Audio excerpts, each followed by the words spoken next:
Follow along with this video to use a foam roller to perform myofascial release for your quadriceps and relax the muscles along the front of your thighs.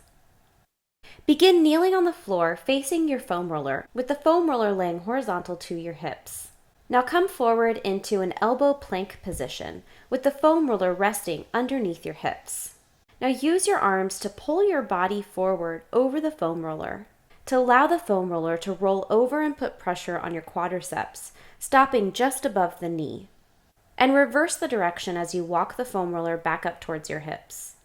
Roll the foam roller up and down your legs for at least 5 to 10 repetitions before resting and repeating. Continue to breathe and keep your core tight during this exercise. And feel that pressure move all along your quadriceps along the front of your thighs.